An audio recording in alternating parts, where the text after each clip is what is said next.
Hello dear students, welcome to my channel The Tilak Tutorials. I hope you are all fit and fine. Today I am here to discuss about a very important section of English grammar, which is tense. In the previous class, I have discussed about past tense in detail. If you have not seen the video yet, then check it in the description section. The link has been given there. Today in this class, I am going to discuss about future tense in detail. Because if you want to speak English without any grammatical mistake, then you must learn about tense. So let's start the class.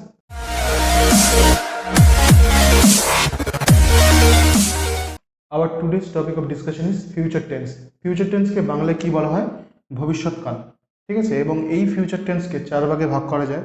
একটা হচ্ছে future simple, দু নম্বর হচ্ছে future continuous, তিন নম্বর হচ্ছে future perfect, আর চার নম্বর হচ্ছে কি future perfect continuous. এবারে আমরা এই প্রত্যেকটি ভাগ নিয়ে বিশদে আলোচনা করব। প্রথমে আমরা আলোচনা করব ফিউচার সিম্পল নিয়ে।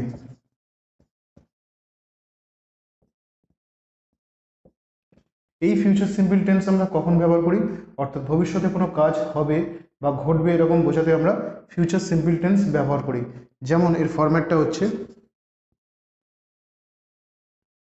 Subject plus shall oblique will plus first form of verb plus object.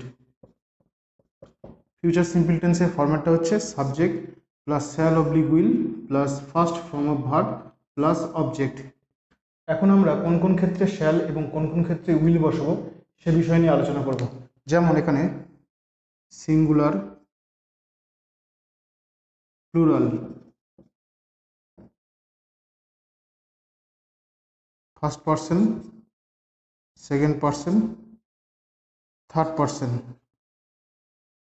First পারসনের সিঙ্গুলার হচ্ছে আই, আই এর পরে বসে shall. First person plural we, we এর পরে বসে শ্যাল। সেকেন্ড পারসন সিঙ্গুলার হচ্ছে ইউ, পরে বসে will. Second person plural you, এর পরে বসে will. Third person singular he, she, it, এর পরে বসে will. Third person plural they, এর পরে বসে শ্যাল। কিন্তু আরেকটা বিষয় আমাদের জানা দরকার, যেটা বর্তমানে মডার্ন গ্রামারে আই, উই বা দে এগুলোর পরে উইল বসাতে হয়। বর্তমান গ্রামার বা মডার্ন গ্রামারে শ্যালের প্রয়োগটা আস্তে আস্তে উঠে যাচ্ছে। এর পরিবর্তে আমরা উইল বসাচ্ছি, অর্থাৎ সব ক্ষেত্রেই আমরা উইল বসাচ্ছি, ঠিক আছে। অর্থাৎ মডার্ন গ্রামারে শ্যালের ব্যবহারটা আস্তে আস্তে কমে আসছে এবং উইলের ব্যবহার বেশি হচ্ছে, ঠিক আছে। এরপরে আমরা আলোচনা করব ফিউচার কন্টিনিউয়াস টেন্স নিয়ে।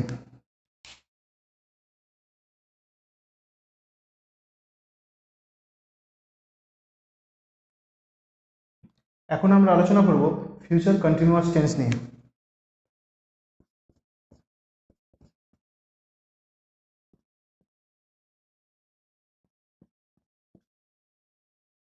ফিউচার কন্টিনিউয়াস টেন্স বলতে আমরা বুঝি কোনো কাজ ভবিষ্যতে ঘটতে থাকবে বা চলতে থাকবে এরকম বোঝালে আমরা ফিউচার কন্টিনিউয়াস টেন্স ব্যবহার করি। The action will be in progress, অর্থাৎ কোনো কাজ ভবিষ্যতে চলতে থাকবে বা ঘটতে থাকবে এরকম বোঝাতে আমরা ফিউচার কন্টিনিউয়াস টেন্স ব্যবহার করি। এর ফরম্যাটটা কি?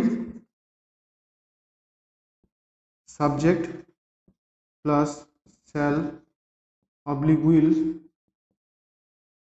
প্লাস বি প্লাস ভার্বের সঙ্গে আইএনজি, অর্থাৎ মেন ভার্বের সঙ্গে আইএনজি প্লাস অবজেক্ট, ঠিক আছে। যেমন example, I shall be going to Delhi next week, অর্থাৎ আগামী সপ্তাহে আমি দিল্লি যেতে থাকবো। তাহলে I shall be going to Delhi next week. সেরকমভাবে ইউ, ইউ এর পরে আমরা জানি উইল বসে, you will be going to Delhi next week.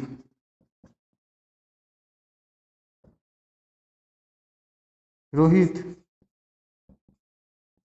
will be going to Delhi next week. অর্থাৎ কোনো কাজ ভবিষ্যতে ঘটতে থাকবে বা চলতে থাকবে এরকম বোঝালে আমরা ফিউচার কন্টিনিউয়াস টেন্স ব্যবহার করি। এরপরে আমরা আলোচনা করব ফিউচার পারফেক্ট টেন্স নিয়ে।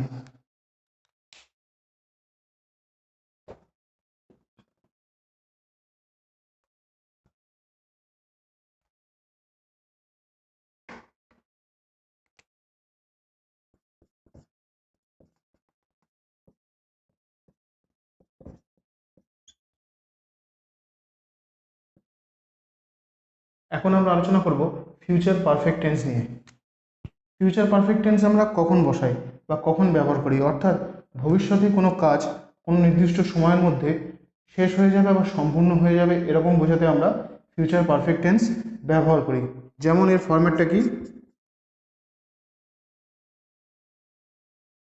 Subject plus shall oblique will plus একটা হ্যাভ বসাতে হয়, have plus third form of verb অর্থাৎ ভার্বের past participle form plus object. ঠিক আছে, subject plus shall oblique will plus have plus third form of verb plus object. Example, I shall have finished the homework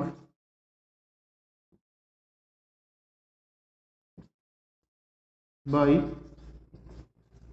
next morning। অর্থাৎ পরের দিন সকালের মধ্যে আমার হোমওয়ার্কটা কমপ্লিট হয়ে যাবে বা শেষ হয়ে যাবে বা সম্পূর্ণ হয়ে যাবে এরকম বোঝাতে আমরা ফিউচার পারফেক্ট টেন্স ব্যবহার করি। অর্থাৎ কাজটি এখনো হয়নি কিন্তু ভবিষ্যতে কোনো এক নির্দিষ্ট সময়ের মধ্যে কাজটি সম্পূর্ণ হয়ে যাবে এরকম বোঝাতে আমরা ফিউচার পারফেক্ট টেন্স ব্যবহার করি। যেমন এখানে আমি লিখেছি I shall have finished the homework by next morning. এখানে শ্যাল বসেছে নিয়ম অনুযায়ী, তারপরে হচ্ছে হ্যাভ বসেছে, তারপরে ভার্বের third form past participle form বসেছে, তারপরে অবজেক্ট বসেছে। ঠিক আছে, অর্থাৎ কোনো এক নির্দিষ্ট সময়ের মধ্যে কাজটি সম্পূর্ণ হয়ে যাবে এরকম বোঝাতে আমরা ফিউচার পারফেক্ট টেন্স ব্যবহার করি। এক্সাম্পল, ইউ শ্যালের জায়গায় কি বসে will, you will have completed, যেহেতু ভার্বের থার্ড ফর্ম বসে হ্যাভের পরে, you will have completed the work by next week. অর্থাৎ পরের সপ্তাহের মধ্যে বা আগামী সপ্তাহের মধ্যে তোমার কাজটি শেষ হয়ে যাবে। Next example,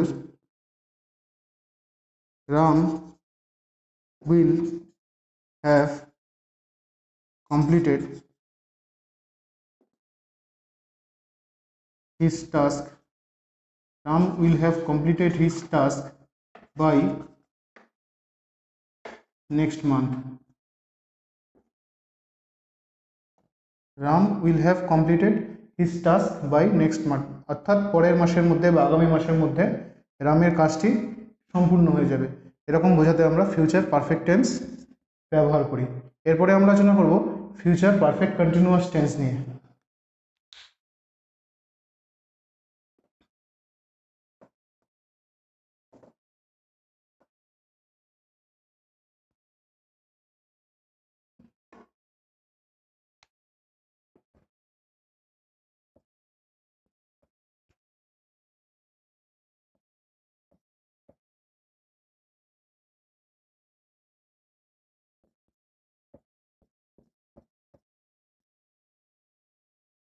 future perfect continuous tense এর ফরম্যাটটা কি,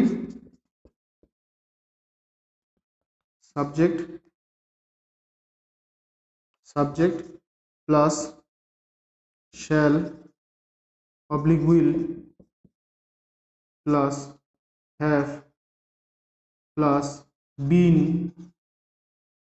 প্লাস ভার্ব আইএনজি অর্থাৎ মেন ভার্বের সময় ING plus for plus object.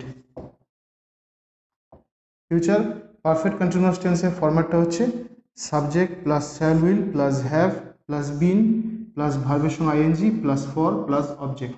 Example, অর্থাৎ ফিউচার পারফেক্ট কন্টিনিউয়াস টেন্স আমরা কখন ব্যবহার করব? অর্থাৎ ভবিষ্যতে কোনো একটি কাজ কোনো নির্দিষ্ট সময় ধরে চলতে থাকবে বা ঘটতে থাকবে এরকম বোঝাতে আমরা ফিউচার পারফেক্ট কন্টিনিউয়াস টেন্স ব্যবহার করি। ভবিষ্যতে কোনো কাজ চলতে থাকবে এরকম বোঝালে আমরা ফিউচার কন্টিনিউয়াস টেন্স ব্যবহার করি।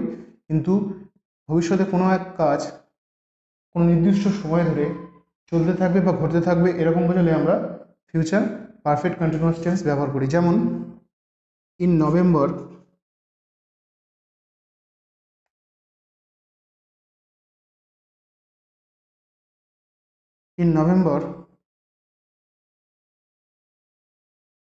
I shall have in November I shall have been working in this office. In November I shall have been working in this office for 4 years. অর্থাৎ নভেম্বর মাসে I shall have been working in this office for 4 years, মানে এই অফিসে আমি 4 বছর ধরে কাজ করতে থাকবো। ঠিক আছে, in November I shall have been working in this office for 4 years, অর্থাৎ নভেম্বরে আমি এই অফিসে 4 বছর ধরে কাজ করতে থাকবো। অর্থাৎ ভবিষ্যতে কোনো কাজ ঘটতে থাকবে কোনো এক নির্দিষ্ট সময় ধরে এরকম বোঝাতে আমরা ফিউচার পারফেক্ট কন্টিনিউয়াস টেন্স ব্যবহার করি। আরেকটি এক্সাম্পল, when I turn 30, যখন আমার বয়স 30 বছর হবে, I shall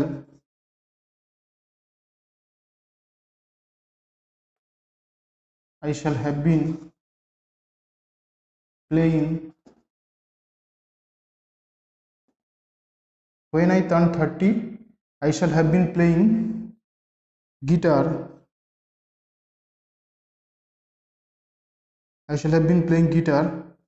for 21 years.